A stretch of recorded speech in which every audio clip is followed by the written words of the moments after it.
I was sitting on my couch, wrapped in a blanket that smelled vaguely of regret and nacho cheese, scrolling through Instagram like a normal, well-adjusted adult. Okay, fine. I was stalking. But not in a creepy way. More like I'm just casually checking to see if my boyfriend has posted anything interesting way. Totally normal, totally healthy. Jake had texted me earlier, "Babe, gotta go, tutoring session, super important, can't miss it, love you." Tutoring? Since when does Jake tutor anyone? The man once asked me how to spell Wednesday. But I didn't question it. I'm a supportive girlfriend, a chill girlfriend, the kind of girlfriend who doesn't freak out over every little thing. Except, of course, when I saw the photo. It was a tagged post from one of Jake's friends. There he was, sitting at a cafe, looking all handsome and carefree. And next to him, Emily, his first love, the one he totally doesn't think about anymore. And it's ancient history, babe, I swear. Yeah, that one. My stomach dropped. My heart started racing. My brain short-circuited. Okay, Mia, don't panic. Maybe it's nothing. Maybe they're just catching up as friends, over coffee, at the most romantic cafe in town, sharing a milkshake with 2 straws. Because that's what friends do, right? I zoomed in on the photo like a detective in a bad crime drama. Yep, that was definitely a milkshake. And yep, they were definitely sitting at the table, the one in the corner with the fairy lights and the view of the sunset. It was like they were in a rom-com, except I was the unwelcome sequel nobody asked for. I debated what to do. Call him, text him, show up at the cafe and accidentally spill coffee on him. Or maybe I'd just sit there and silently judge him while eating an entire slice of cheesecake. Who knows? I was winging it. But one thing was clear. I couldn't just sit there and do nothing. So I threw on a hoodie, sunglasses, and a baseball cap, transforming myself into the world's most unconvincing spy. I looked like a low-budget Jason Bourne, but with less muscle and more emotional baggage. As I headed out the door, I texted Sarah, my best friend and partner in crime. Emergency, Jake's with Emily. Send help and wine. Sarah replied immediately, OMW, don't do anything crazy. Too late. The cafe was only a 10-minute drive away, but it felt like an eternity. My mind was racing. What was Jake doing with Emily? Why did he lie about the tutoring session? And why, oh why, did they have to share a milkshake? Who even does that anymore? I parked my car and took a deep breath. Okay, Mia, you've got this. Just go in there, assess the situation, and do something, anything. Just don't cry, or throw a chair, or cry while throwing a chair. I walked into the cafe, trying to look casual. Like I wasn't there to spy on my boyfriend. Like I wasn't wearing sunglasses indoors like a weirdo. Like I wasn't about to have a full-blown emotional breakdown. I spotted them immediately. They were at the table, of course. The one with the fairy lights and the view of the sunset. Because why wouldn't they be? Jake was leaning forward, smiling at Emily, like she'd just invented sunshine. Emily was laughing, tossing her hair like she was in a shampoo commercial. And there, in the middle of the table, was the milkshake. 2 straws, 1 glass. I felt a wave of nausea. Or maybe it was rage. Or maybe it was the nacho cheese from earlier. Either way, I was not okay. I sat at the table next to them, trying to blend in. I ordered a latte and pretended to read a book, but really, I was eavesdropping like my life depended on it. And oh, the things I heard. Jake was saying things like, I never stop thinking about you, and maybe now's our time. Meanwhile, I was sitting there sipping my latte, trying not to scream, hey, remember me, your actual girlfriend, the one who listens to you talk about your fantasy football team for hours. But no, I stayed quiet. Because, you know, I'm classy like that.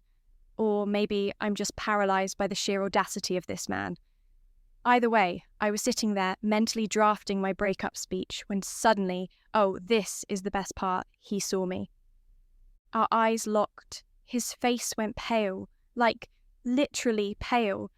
I think he might have passed out if he weren't sitting down. And what did I do? I smiled. A big, cheesy, oh, hey, fancy seeing you here smile. Then I waved, like an idiot. Because what else are you supposed to do when your boyfriend's caught red-handed with his first love? Cry? Throw a chair? Nah, I waved. Because apparently I'm the queen of awkward situations. I sat there, sipping my latte and pretending to read a book, but really, I was eavesdropping like my life depended on it. Which, let's be honest, it kind of did. My relationship was on the line here. My dignity too. But that ship had sailed the moment I put on these ridiculous sunglasses indoors. Jake was leaning forward, his voice low and intimate. I never stopped thinking about you, he said, and I swear I felt my soul leave my body. Cool, cool, cool, I thought.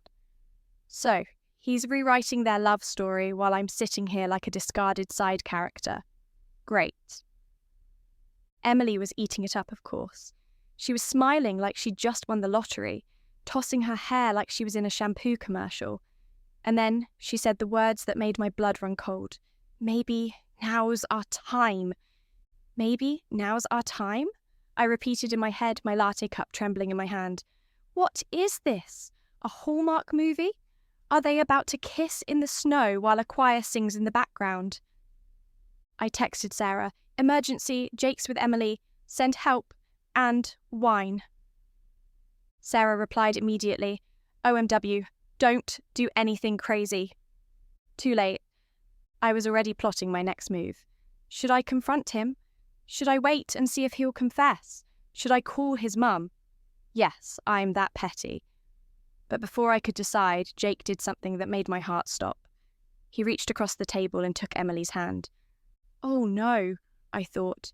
This is bad. This is very, very bad. I wanted to scream. I wanted to cry.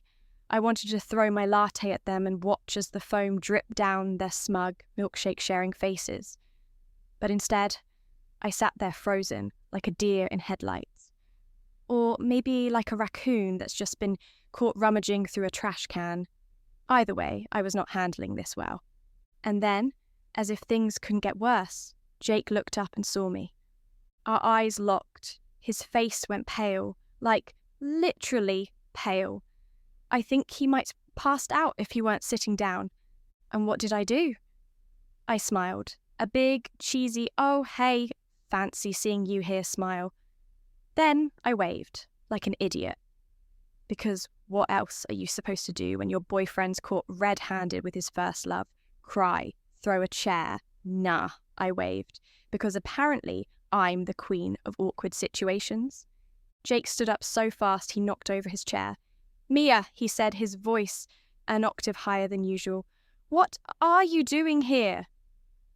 Oh, you know, I said, my voice dripping with sarcasm. Just thought I'd grab a latte. What about you? How's the tutoring session going? Emily looked confused.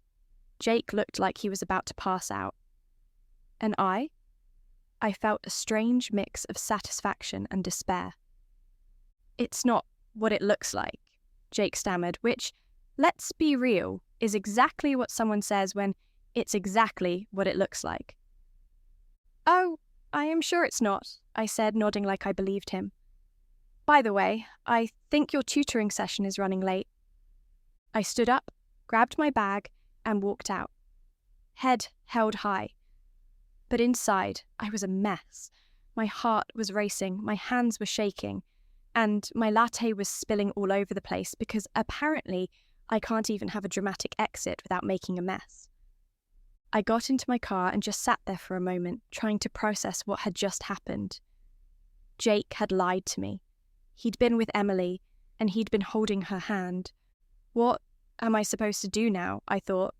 Do I confront him? Do I break up with him? Do I key his car? Before I could decide, my phone buzzed. It was a text from Jake. "Mia, we need to talk." "Oh, we're way past talking," I muttered, tossing my phone onto the passenger seat. I drove home in a daze, my mind racing.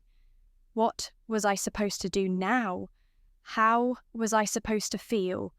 And why, oh why, did they have to share a milkshake? When I got home, I immediately raided the freezer for ice cream, because if there's one thing I've learned from rom-coms, it's that ice cream is the ultimate breakup food. I was halfway through a pint of Ben and Jerry's when Sarah showed up with wine and a sympathetic ear. "Okay," she said, plopping down on the couch next to me. "Start from the beginning." So, I did. I told her everything. The Instagram photo, the cafe, the milkshake, the hand-holding, the awkward encounter.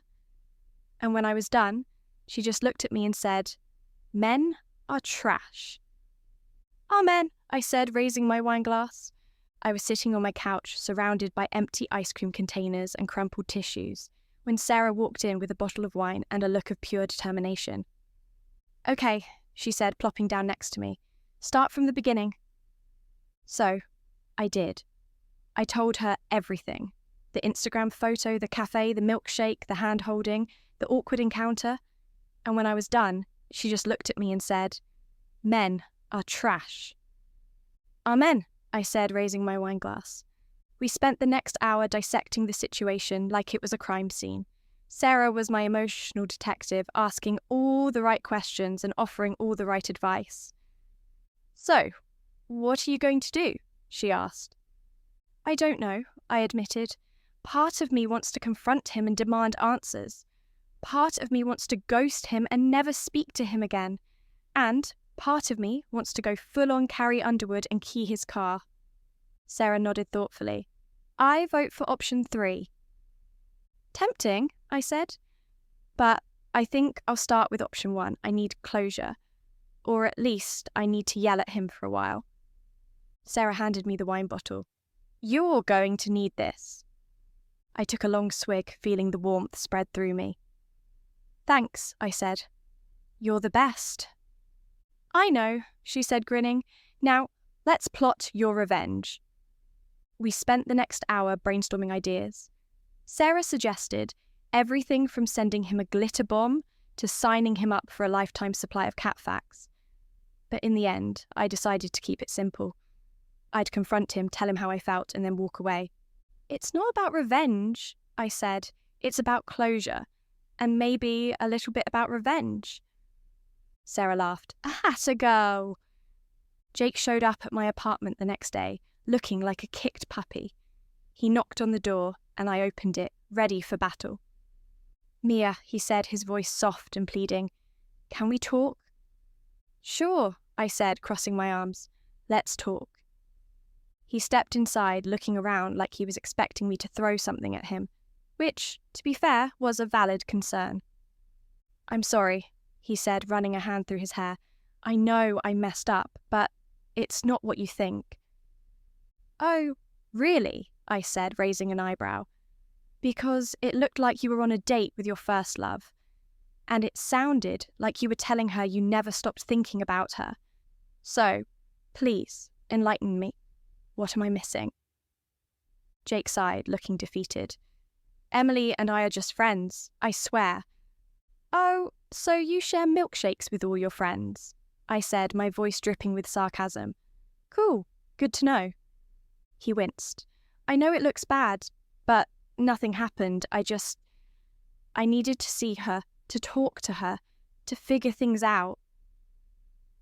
"Figure things out?" I repeated, my heart sinking. What does that even mean? Jake looked down at his feet, his voice barely above a whisper. "I still have feelings for her, but I love you too. I'm just confused." "Wow," I said, my voice trembling. "This is worse than I thought. You're not even sorry, you're just confused. And I'm just collateral damage." Jake reached for my hand, but I pulled away. "Don't," I said, my voice firm. "You don't get to touch me right now." He looked hurt, but I didn't care. I was too busy trying not to cry. Mia, please, he said, his voice breaking. I don't want to lose you. Too late, I said, my voice cold. You already did. I walked to the door and opened it, gesturing for him to leave. Take your milkshake romance and get out. Jake hesitated like he was going to say something else, but then he just nodded and walked out. I closed the door behind him and leaned against it, feeling the weight of everything crash down on me. I slid to the floor, tears streaming down my face, and let myself cry. After Jake left, I spent the next few days in a fog of ice cream, wine, and bad reality TV. But eventually, I realised I couldn't just sit around feeling sorry for myself. I needed to do something, anything. So I decided to focus on myself. I started going to the gym, not because I particularly enjoyed it, but because I needed an outlet for all my pent-up anger and frustration. And let me tell you, there's nothing quite as satisfying as pretending the treadmill is Jake's face. I also took up a new hobby, pottery. Because why not? I figured if I was going to reinvent myself, I might as well do it with clay. Plus, there's something incredibly therapeutic about smashing a lump of clay into a wheel and turning it into something beautiful. Or, in my case, something vaguely resembling a bowl. I even dyed my hair. I went for a bold, fiery red, because if I was going to be the girl who got her heart broken, I might as well look fabulous doing it. Sarah was my cheerleader through it all. She showed up with coffee and donuts after my first pottery class, and she was there to celebrate when I finally managed to run a mile without stopping. You're killing it, she said, handing me a donut. Jake's an idiot for letting you go. Thanks, I said, biting into the donut, but I'm not doing this for him. I'm doing this for me. And I meant it. For the first time in a long time, I felt like I was in control of my life. I was stronger, happier, and ready to move on. One day, while I was at my favourite coffee shop, I ran into Emily. She was standing in line, looking as perfect as ever, and, for a moment, I considered turning around and leaving. But then I remembered I wasn't the one who had anything to be ashamed of. So I walked up to her and said, "Hey, Emily, can we talk?" She looked surprised, but she nodded. "Sure." We found a table in the corner, and I took a deep breath. "Look, I know this is awkward, but I need to know the truth. What's going on with you and Jake?" Emily sighed, looking genuinely remorseful. "Mia, I'm so sorry. I had no idea you two were still together. Jake told me you'd broken up months ago. He said you were just friends." "What?" I said, my heart sinking. "He told you we were broken up?" Emily nodded. "I wouldn't have gone out with him if I'd known. I'm not that kind of person." I believed her. She seemed sincere, and honestly, I was too tired to be angry anymore. "Thanks for telling me," I said. "I appreciate it." Emily smiled. "For what it's worth, I think you're better off without him. He's not the guy I remember." "Yeah," I said, nodding. "I'm starting to see that." We ended up talking for over an hour, and by the end of it, I realised we had a lot in common. We both loved coffee, hated cilantro, and had a soft spot for cheesy rom-coms. "This is weird," I said, laughing, "but I think I like you." Emily grinned. "I like you too. Want to grab lunch sometime?" "Sure," I said, smiling. "Why not?" After my unexpected bonding session with Emily, I felt a strange sense of clarity. Jake had lied to both of us, and while that didn't make the situation any less painful, it did make it easier to let go. A few days later, Jake texted me again. "Mia, we need to talk." I stared at my phone for a long time, debating whether to respond. Part of me wanted to ignore him, to leave him hanging like he'd left me. But another part of me knew I needed closure. So I texted back, "Fine, but you're buying the coffee." We met at the same cafe where I'd caught him with Emily. It felt poetic in a way, full circle. Jake looked nervous as he sat down across from me. "Mia, I am so sorry," he said, his voice trembling. "I messed up. I know I did, but I love you, I want to make this right. I took a deep breath, trying to keep my emotions in check. Jake, you lied to me. You lied to Emily. You hurt both of us. And for what? Because you were confused? That's not an excuse. He looked down at his hands, his face pale. I know. I don't expect you to forgive me. I needed to tell you how sorry I am. I nodded, feeling a strange mix of sadness and relief. I appreciate that, but it's not enough. I deserve better than this, and so does Emily. Jake looked up at me, his eyes filled with regret. I know, and I'm sorry. We sat there in silence for a moment, the weight of everything hanging between us. Finally, I stood up, feeling a strange sense of finality. Good luck, Jake, I said, my voice steady. I hope you figure things out, but I'm done. I walked out of the cafe, feeling lighter than I had in weeks. It was over. Finally. The weeks that followed were a whirlwind of self-discovery and growth. I threw myself into my pottery, creating pieces that were messy and imperfect, but uniquely mine. I started running regularly, not because I had to, but because I wanted to. And I spent more time with Sarah and Emily, building friendships that felt genuine and supportive. One day, as I was sitting in my favourite coffee shop, sipping a latte and sketching ideas for my next pottery project, I realised something. I was happy. Truly, genuinely happy. I didn't need Jake. I didn't need anyone to complete me. I was enough, just as I was. Sarah walked in holding a box of donuts and grinning like she'd just won the lottery. Guess what? She said, plopping down across from me. What? I asked, laughing. I just got us tickets to that pottery convention you've been talking about, she said, sliding the box of donuts towards me. Consider it a celebration of your newfound independence. You're the best, I said, grabbing a donut. But you know you didn't have to do that, right? I know, she said, grinning. But I wanted to. You deserve it. I smiled, feeling a surge of gratitude. Thanks, Sarah, for everything.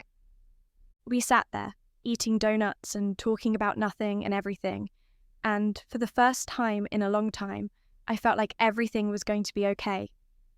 As I walked home that evening, the sun setting behind me, I realised something else. I was proud of myself, proud of how far I'd come, proud of the person I was becoming, and as I unlocked my door and stepped inside, I knew one thing for sure. This was just the beginning.